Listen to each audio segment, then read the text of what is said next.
Good evening and welcome to the City of Wilmington City Council Meeting. Today is September 20th, 2018.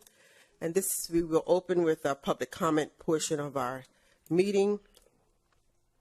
Individuals have signed up timely. They have 3 minutes by which to give their comments regarding items on Resolution 4574. First, I would like to thank Councilmember Vash Turner for sponsoring, along with the other sponsors, Councilwoman Manifa Shabazz, Councilmember McCoy, and several other council members are on that. First, I want to say this is a big step for the city of Wilmington and the state of Delaware with this resolution to urge the General Assembly to, vote yes on expungement laws and automatic expungement, because it disenfranchised a whole population of the city of Wilmington because of arrests that people were not convicted of. And in the United States and Delaware, you're innocent until proven guilty. And I think this would be a good thing for the city as far as with housing, jobs, and other things that disenfranchise people that are impacted with the criminal justice system. So thank you, and I encourage and urge all council members to vote yes. Affect all of us. I'm grateful just for the opportunity to be here. I'm grateful for the opportunity to just voice my concern. I wish there were more people here that were speaking on behalf of some of the things that are hurting a lot of other people that can't speak for themselves. A lot of people that can't stand up for themselves, that are handicapped, disabled, mentally challenged, addicted to drugs, people that are impoverished, people that are in jail, people that are still, in jail, even though they got out of jail, even though they're proven to be innocent. This expungement bill that Brother Dubar, who actually, works for the ACLU, what he just spoke about is something that I didn't know about. There's a lot of things that the community doesn't know about because they're not here. Sometimes they're not reading the paper. We got 3 minutes, and you know why I actually came here. I came here about this Rodney Square issue. I came here about... Here's the Holy Bible. That's awesome.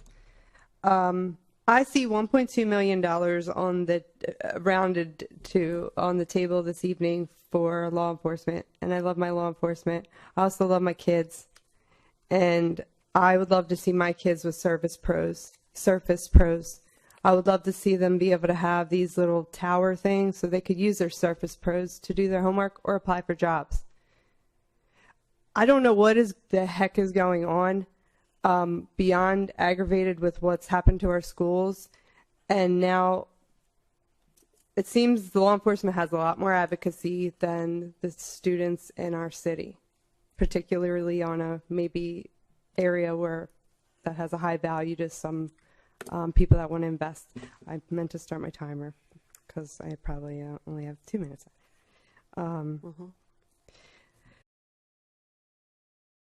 There's a lot of things that the community doesn't know about because they're not here. Sometimes they're not reading the paper. We got 3 minutes, and you know why I actually came here. I came here about this Rodney Square issue. I came here about the people that are handicapped that still have to walk very far to get to where it is that they need to get to. People that are elderly, people that sometimes have to sit on the ground, people that are unsafe at night because there's no lights at the new stops. That's why I came. I'm someone that cares about other people, and I saw earlier today, I want to thank the city and DART for putting up new shelters in different places. There's a shelter now that was being built today on 8th and King. And on King Street at Rodney Square, there's benches that just sit empty because the buses got removed from there. There's no buses that sit on King Street anymore at Rodney. I would go by there. I would go by King Street and Orange Street, and I would see people sitting on the ground. Sometimes I'd see youth sitting on the ground, young people, children. This weekend, I became the first athlete representative to be in a board of directors meeting, and I talked about the young people that are being violated, that there's 5 different cases about in USA Boxing. If y'all don't know, I'm Pennsylvania Golden Gloves champion, and I'm the first athlete representative to represent athletes on the board of directors. 30 seconds. This is important to me, because the most vulnerable among us can't be treated like less than people. One thing that I learned about DART, the 28, which we got brought back by protesting, is going to be rerouted. They're going to remove it, or they're going to put it with the 7. They're going to combine the routes, and it's going to be taken away from 10 Rodney seconds. Square. That's what they proposed. I want to say right now publicly that that move would hurt a whole lot of people, would 5 seconds, disenfranchise sir. a whole lot of people. The 28 must stay at Rodney Square. That's it. Thank you.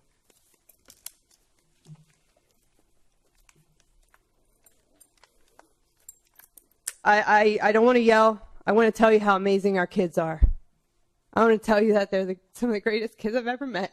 I want to tell you how awesome they are at basketball, how they teach themselves how to do so many things because there's no one there teaching them. They have to advocate for themselves. They have to find mentors, and they have to find leaders, and they have to find teachers because they're just not available.